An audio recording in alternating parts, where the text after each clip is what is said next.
Babalikan na ho natin si Colonel Padilla. Colonel, magandang hapon po ulit. Good afternoon, Susan. At sa lahat mo na nakikinig at nanonood, magandang hapon din po. Okay, salamat po at pasensya na at nagkakaroon lang ho tayo ng kaunting problema sa ating linya. Anyway, sir, ito, papaano ho ba ang magiging procedure dito?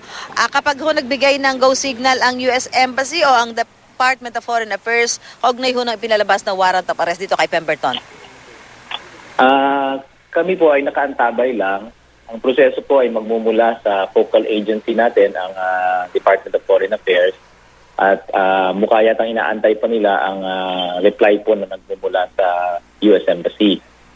Sila po, magkakaroon po ng konsultasyon yan at pagkatapos po ng usapan nila, sila po magsasabi kung anong nararapat gawin. At kami naman po ay nakahanda lang. Paano po ang gagawing assistance ng ating sandatahang lakas ng Pilipinas kung sakali na kailangan pong dalhin sa Olonga po itong si Pemberton?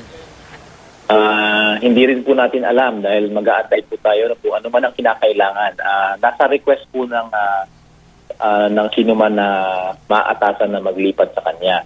Kung sakaling sabihin sa atin na mag-provide tayo ng additional security para safe ang kanilang pagbiyahe, gagawin po natin. Pero ganun pa man din, hindi pa po natin specifically masabi kung ano ang hihingi nila at may konsultasyon po mangyayari. Kung ano man po ang lalabas doon at sabihin nilang kinakailangang ibigay na assistance ng ating armed forces, yun po ang ating ibibigay.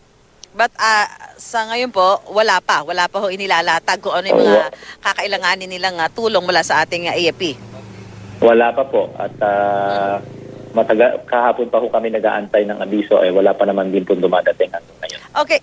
Colonel, kumusta daw po sa Pemberton ngayon? Ano ho ang reaksyon niya? Alam na ho niya na meron na ho siyang warrant of arrest. Paano ho niya tinanggap ang ganitong balita? Personally, Susan, hindi ko pa nakikita pero nakarating din sa amin na nalulungkot si Corporal Pemberton. At siguro normal naman yon. Bata pa po ito hindi naman po siguro maganda na matapos siyang ma-realize at malaman na akusado na siya ngayon at magsisimula na ang kanyang paglilitis. Lungkot ko ang kanyang nararamdaman. Pero nagkaroon ho ba ng parang mas strictong pagbabantay sa kanya dahil kung nalaman ho niya na meron na hong warrant of arrest para sa kanya, yung posibilidad ho, nasaktan niya ang kanyang sarili. Paano ho ang ginagawa doon, Colonel? Hindi nga po namin malaman pero may mga naririnig din po kaming ganyang balita. Siguro normal lang po kasi unang-una bago po siyang recruit. Hindi naman po siya matagal na sa serbisyo at ang kanyang experience siguro sa pagiging isang marino ay hindi pa ganoon kalalim. Tapos mukhang unang beses niya lang po yatang lumabas at na sumama sa isang malaking exercise. So, yung mga factor po na yan, dahil na rin sa bata pa siya, ay maaaring nagdudulot sa kanya ng konting depression kung sasabihin natin.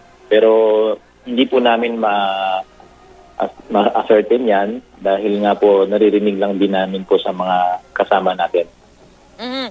Dahil sabi niyo nga po, wala namang nakakakausap o nakakakita kay Pemberton kundi mga sundalo Amerikano din po na nagbabantay sa kanya. Nakikita po ng ating mga bantay din na sundalo maliban po dun sa mga kapwa niya Amerikano. So, pero hindi po nila kinakausap at bawal din kasi sa kanilang regulasyon. Colonel, may pagbabago ho ba sa seguridad dito, lalong-lalo na ho doon sa mga miyembro ng media na nagbabantay dito para, siyempre, inaantabayanan ho kung sakaling magkakaroon na ho ng kautusan o kailangan na ho dalhin sa Olonga po itong si Pemberton. May mga pagbabago ho ba sa mga security measures para ho doon sa mga nagko-cover dito ho sa Camp Aguinaldo? Susan, wala naman pong idinagdag na paghihigpit. Malaya po tayong pwedeng mag-cover. Ang pinakikiusap lang po ng kampo para maging maayos po ang daloy ng trapiko sa mga lugar, wag naman po dun sa lugar na kung saan naandun ang piitan ni Corporal Pemberton kasi masikip po yung area na yan.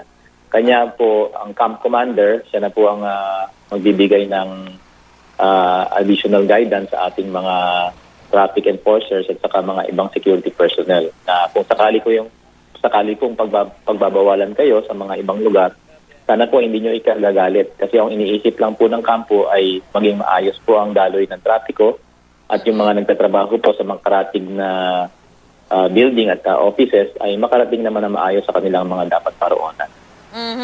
Siyempre, alam niyo po naman, pagka nagbabantay na ganyan, gusto rin ng mga miyembro ng media na kung sakali magkakaroon ng mga biglaang paggalaw, hindi ho yun mawawaglit sa kanilang mga paningin. So, may mga ganun lang ho concern din. Opo. Yung pagbabawal naman po sa media ay hindi namin pinatutupad na strict rule. Kasi ang inaano lang po natin ay order sa loob ng kampo. At nakakahiya naman na sinabihan tayong isang premier military camp. Tayo po ang high headquarters. Tapos hindi po natin ma-impose dito yung dapat sundin na traffic regulation. Apa. Colonel, balikan ko lang po itong kay Pemberton. Meron ho ba mga dumadalaw sa kanya na kamag-anak, kaibigan, maliban ho doon sa mga sundalong Amerikano na nakabantay sa kanya? Wala po kaming impormasyon tungkol dyan. Pero base na rin po sa obserbasyon natin, wala pong kamag-anak. Yung mga taga-US Embassy, may mga pumupunta ho ba dyan sa kanya? Meron pong pumupunta para tingnan po siya pero hindi po namin alam kung sino-sino ito at maaaring pinapaalam sa kanya kung paano nang nangyayari at maaari din siyang tinitingnan kung ang lagay niya ay ayos naman. Pero hanggat ganun pa man din, hindi ko kami alam sa mga ginagawa sa loob upang check-in siya ng mabuti. Ang importante lang po sa armed forces ay nandyan po siya, nakikita po natin at handa po kaming tumulong na dalhin siya sa korte kung iutos po ng korte na dapat siyang kumarap na. At nandyan naman po ang full cooperation ng ating mga US Armed Services na nandito na tumutulong. Hindi po sila maayos po ang aming kooperasyon sa kanila. Okay. Maraming salamat po, Colonel Padilla. Magandang hapon po sa inyo. Maraming salamat, Susan. Si Colonel Restituto Padilla, tagapagsalita po ng Sandatahang Lakas ng Pilipinas.